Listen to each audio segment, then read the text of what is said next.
Okay, so tonight I want to talk about the gravel.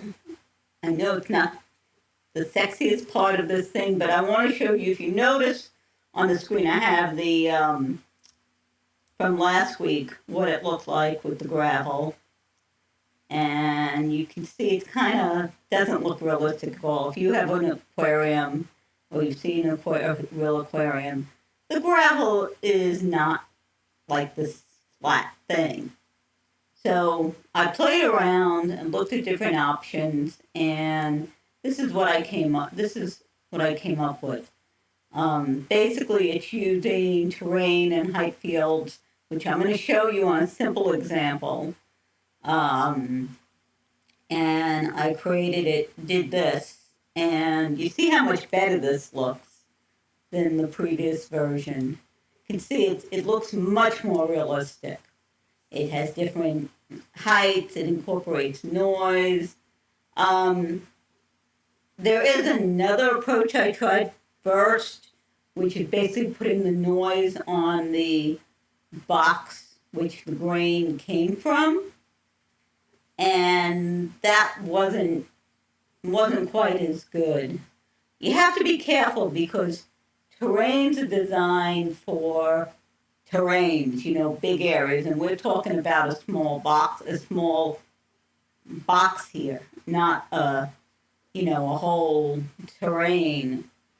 So you kind of have to shrink it and kind of bring the parameters so that you get something reasonable. And you kind of have to shrink it and move change the parameters so they make sense with something like, I think it's like 6.5 by 10 versus 1,000 by 1,000. So let's take a look at that. Let me go to my other Houdini project here. Okay, so as you can see, I'm going to close this because in order to render that, I have to get into here. All right, so let's have a render of this. And you can see it's not even. It's got different heights and different. If you go here and look around, you got kind of like a thing in the middle, and you can adjust this. So let's take a look at this. So first thing is you have to get your height field. So I set a height field, and I went to, I think,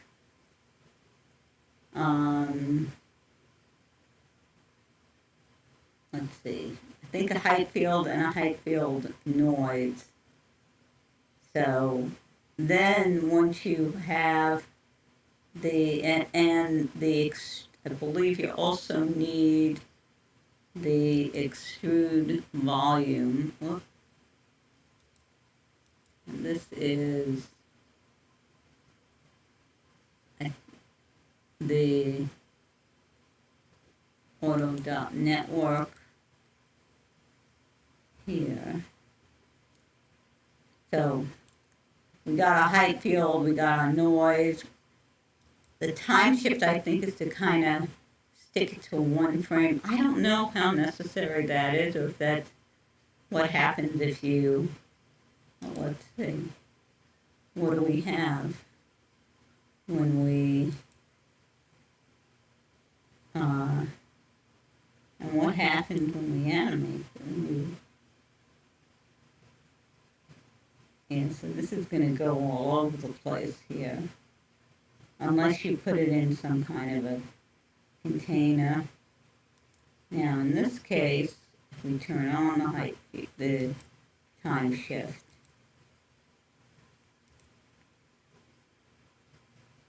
I'm not sure how much it's doing, but I think the idea is it's to capture the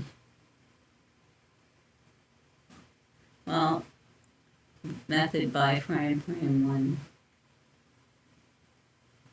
So, very interesting. Now that's one thing. Now I'm curious. What if I turn off the, well, let's see if we go, well, I'm going to have to try that because now I'm curious if it's going to do anything. It may be okay because it's, constrained, and if not, I'll have to find a way to constrain it. But you can see, even with this, and also the other thing you can do is have it do any kind of movement initially, and then once it's settled down, then change it, and then start the actual video that you're making. But you can see, at least it starts with a much more interesting situation using the height field. And I kind of like grain. Now, the other alternative, of course, is to use the height field, and instead of putting it in a grain. Let me show you. Let me try something from scratch and see if I could.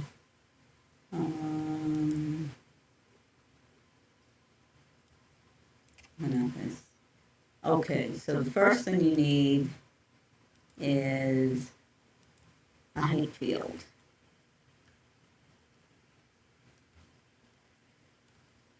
So we got that.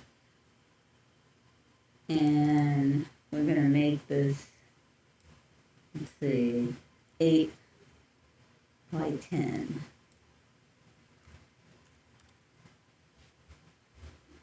Okay. Now, the next thing you have to do is go into here, and it is in, here we go, terrain object. So we click that, and it says select object. Hit return, and you notice it creates an auto.network, which handles the it creates two in the height field. It gives you a time shift and an attribute create. Now in here, I think that's where I put it. You can do a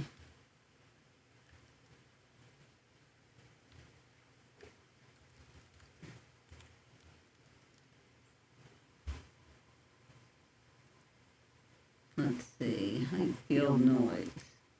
You stick that in here, and we're going to set the amplitude to 2, and we're going to set the I forget what I set the, I think we set it to 5, because remember doing something about, and I'm wondering if we set it even to 3, if that gives us more. The small. Oh, I think I ended up setting it to 0.5. You can see it gives you more of a variability here. And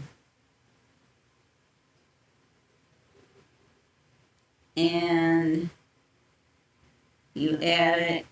There are different types of noises you can do. Like this. And this will give you that. More of a, but I think the sparse convolution was mild enough for what I'm looking for here. And I'm not sure what the difference is if I make this terrain or hybrid terrain. So now you have your attribute create, and you kind of have, you have this height field here. And this is your auto.network, so it takes the height field, makes a static object, and I guess you can merge in different things with this gravity output.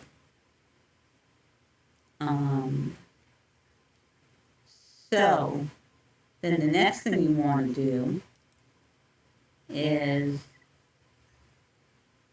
go into particles, and I did a sandbox. And you need a terrain, so we have a terrain here. Hit return, and lo and behold, we have a sandbox. Now, when you render this, and so we can render things, what I'm going to do is go back to material here.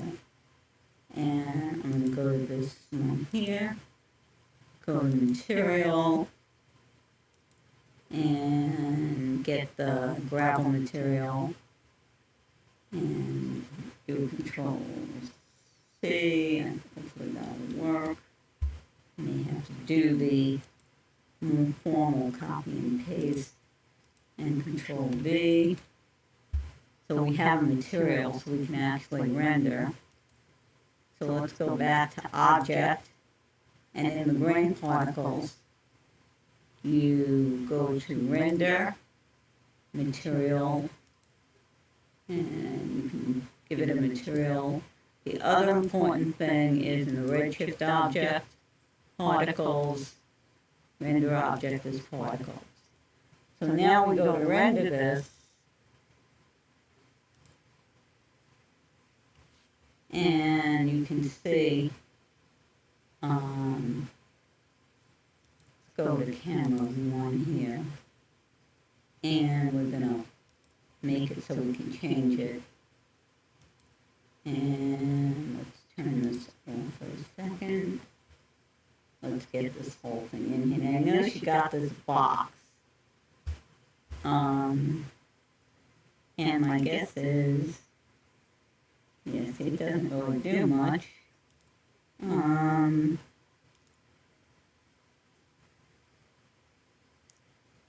So, what I did is, I think in here, in the, gonna make this little, need an extrude volume, that's where it was, and facelift, you can get rid of that this way, and the depth you can increase it, decrease it here, get it to something reasonable, and like to see more noise, I think. So let's make this 3, and that will give us, and make it off. You can play around with this, and you can see you got different heights, you got now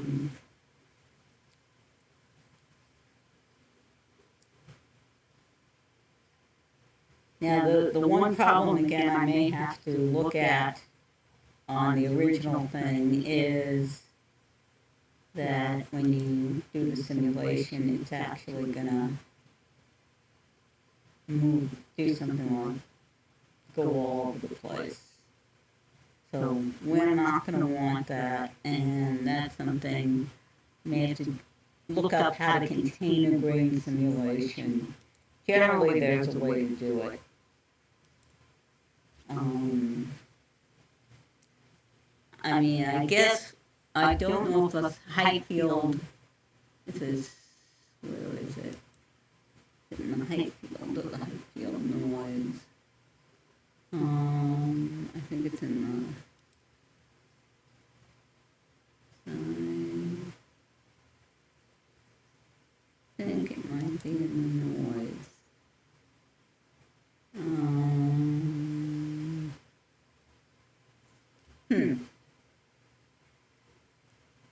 So, oh no, it's an extrude volume. So if you have this, maybe it contains it. No. Well, it keeps it within the. It does provide a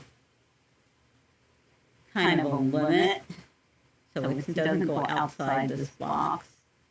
I mean, if you look at this, now I don't know how you make that.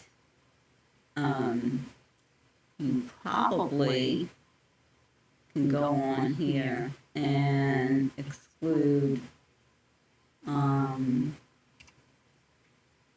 facelift. And let's see something. Because my guess is it is going to render. Yeah, you see it doesn't. We don't want that. So what you may be able to do, again, this may be an issue I'm going to have to deal with. This could be similar to the that static, that plane object. That well, I may have to play with this a little bit. But the point is, you get what happens is you get a more varied sort of result as opposed to just the flat grain that we had here. So again, I may have to play with it a little bit to get it to behave once I'm actually simulating. But as you can see, when we go to this, if we do open render view, again, this looks a lot nicer and a lot more realistic. So we're gonna look at that some more. And the other thing I want to do is as you saw, the simulation with the boxes right now is very it's not procedural, it's very mechanical. Or it's a keyframe based animation. I've been studying this videos in class from Learn Squares about Houdini particles, and I think I have some ideas to take the animation of the boxes, which are going to eventually be fishes, and make that more organic and not keyframed by using solvers and collision and so forth, and making thing turn around on collision and go somewhere else. If you watch fish, a lot of times they'll swim up to the edge and maybe they'll swim up and swim down, or they'll then turn around and go somewhere else. I mean, obviously they don't collide with the aquarium glass, so you'd have a lot of concussed fishes, I guess. No, they stop and they turn around, or they're going up and down to see if there's any something to look over. Maybe they're going up and down following you or following a piece of food or something of that nature. So that's something I really want to look into, because I think that will make the simulation a lot nicer. So anyway, thank you for watching, and I will speak to you next time. Take care.